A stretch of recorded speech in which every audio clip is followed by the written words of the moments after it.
Ya pemirsa, terima kasih masih bersama kami dalam Damai Indonesiaku. Dan di segmen sebelumnya kita telah mendengarkan penjelasan dari Ustadz Fatih tentang kematian adalah pasti.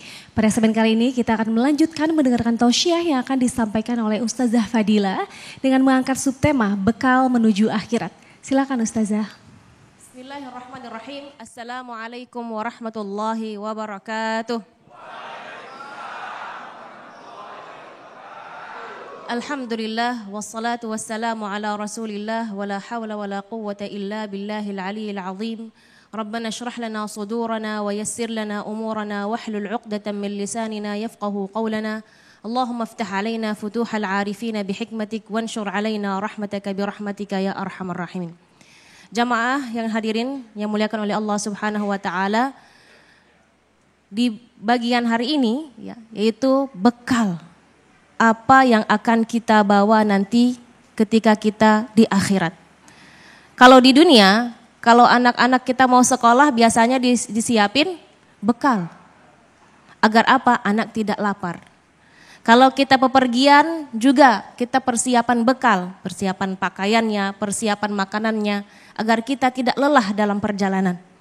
Begitu juga dengan kita nanti, kita perlu mempersiapkan diri, mempersiapkan bekal untuk di akhirat nanti. Dalam Al-Quran surat Al-Hasyr ayat 18 Allah Subhanahu wa taala berfirman ba'da a'udzu billahi minasyaitonir rajim bismillahirrahmanirrahim. Ya ayyuhalladzina amanu taqullaha wal tanzur nafsum ma qaddamat lighad wattaqullaha innallaha khabirun bima ta'malun. Shadaqallahul azim.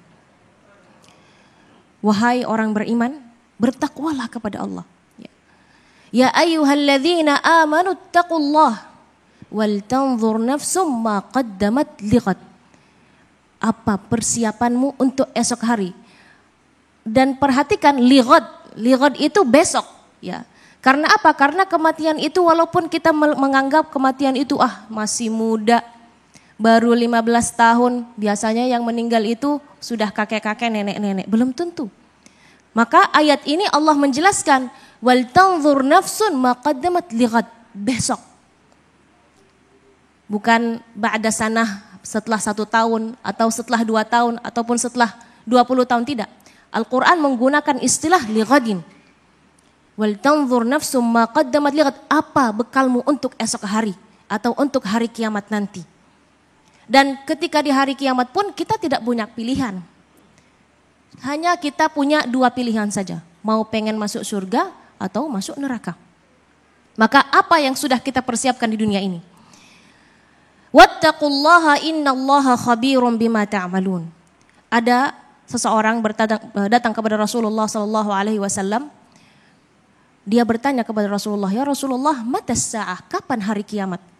Rasulullah bertanya kembali kepada sahabat tersebut, ma a'adatta laha atau madza a'adatta laha, apa yang engkau mempersiapkan agar bertemu dengan hari kiamat ini?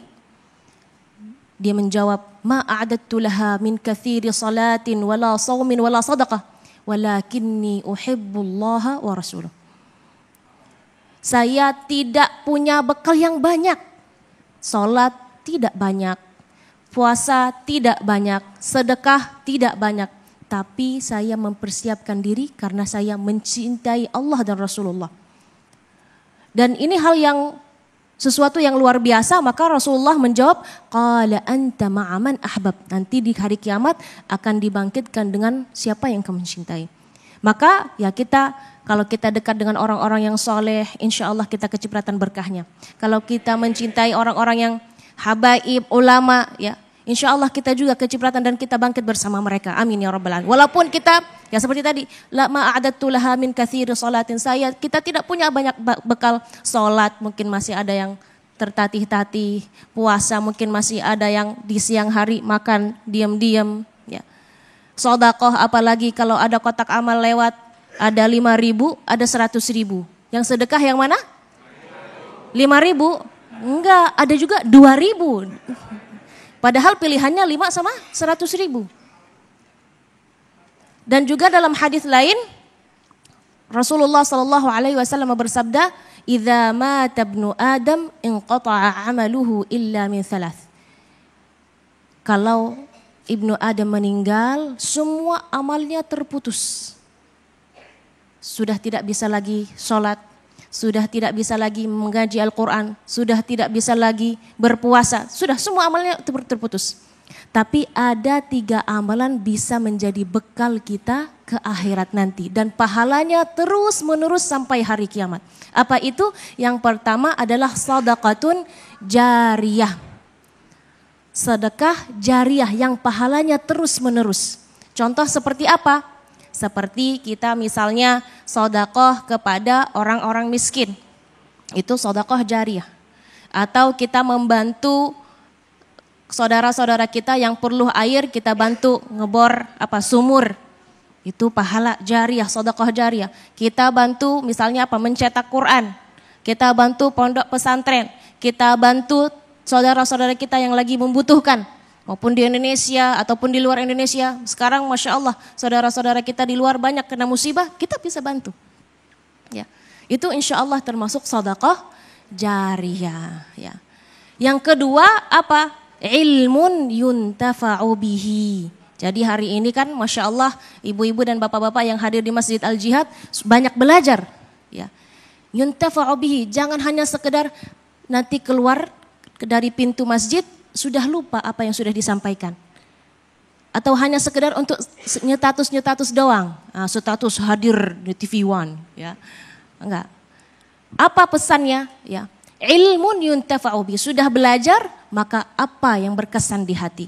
Sudah belajar apa yang merubah menjadi perilaku. Tadi Ustadz kita Masya Allah menjelaskan bahwa kematian itu pasti. Dan itu sesuatu yang membuat kita takut.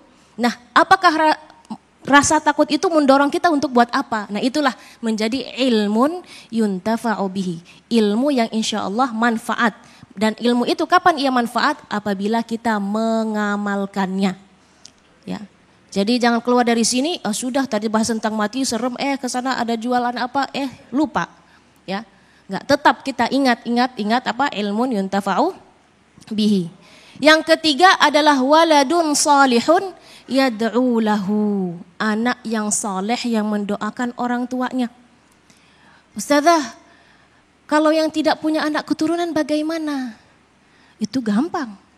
Waladun saleh bukan hanya anak biologis, tapi anak misalnya dia membantu anak-anak untuk sekolah, ya, membiayai anak-anak atau kafalah anak yatim, kafalah talib ilm, ya, itu sudah termasuk insya Allah anak-anak yang saleh yang akan mendoakannya, ya. Jadi banyak bekal agar kita menuju akhirat. Tapi kadang-kadang Ustazah agak sedikit berat, ilmu kita mah sudah tidak cukup umur atau mungkin untuk belajar itu agak berat. Maka Islam memberi kepada kita solusi, amalan-amalan yang ringan tapi pahalanya yang berat. Di antaranya adalah kita banyak berzikir. Ya. Berzikir itu amalan yang sangat ringan, tapi pahalanya di sisi Allah Subhanahu wa taala itu sangat berat sekali. Di antaranya adalah zikir La ilaha illallah wahdahu la syarikalah lahul mulku wa lahul hamdu wa huwa ala kulli syai'in qadir. Barang siapa yang membaca la ilaha illallah atau tadi zikir tersebut, la ilaha illallah wahdahu la syarikalah lahul mulku wa lahul hamdu wa huwa ala kulli syai'in qadir, setiap hari 100 kali, maka insyaallah pahalanya berat di sisi Allah dan dosanya juga dihapuskan, diampuni insyaallah. Ada juga zikir yang sangat ringan yang sangat dicintai oleh Allah Subhanahu wa taala. Dalam hadis Rasulullah bersabda, kalimatani habibatani ilar rahman. Ada 2 kalimat yang dicintai oleh Allah. Khafifatani 'alal lisan, sangat mudah atau ringan dalam ucapan. Thaqilatani fil mizan, berat dalam timbangan. Apa itu? Subhanallah wa bihamdihi subhanallahil azim. Subhanallah wa bihamdihi subhanallahil azim. Alhamdulillah. Terima kasih Ustazah, luar biasa sekali. Ternyata kita diberikan kesempatan oleh Allah. Ingatlah, manusia adalah makhluk yang diturunkan di muka bumi ini dalam waktu sementara, diberikan modal yang disebut dengan umur. Dan kelak, awal yang diberikan Allah di muka bumi ini akan berakhir seperti apa? Apakah akhir yang buruk atau akhir yang baik? Itulah tema yang nanti akan disampaikan oleh guru kita Habibana Abdurrahman Al-Habsyi, yaitu berkaitan dengan meraih husnul khotimah. Tetaplah bersama kami dalam Isak yang dipersembahkan oleh Sarung Wadimor, tentu sarung kita.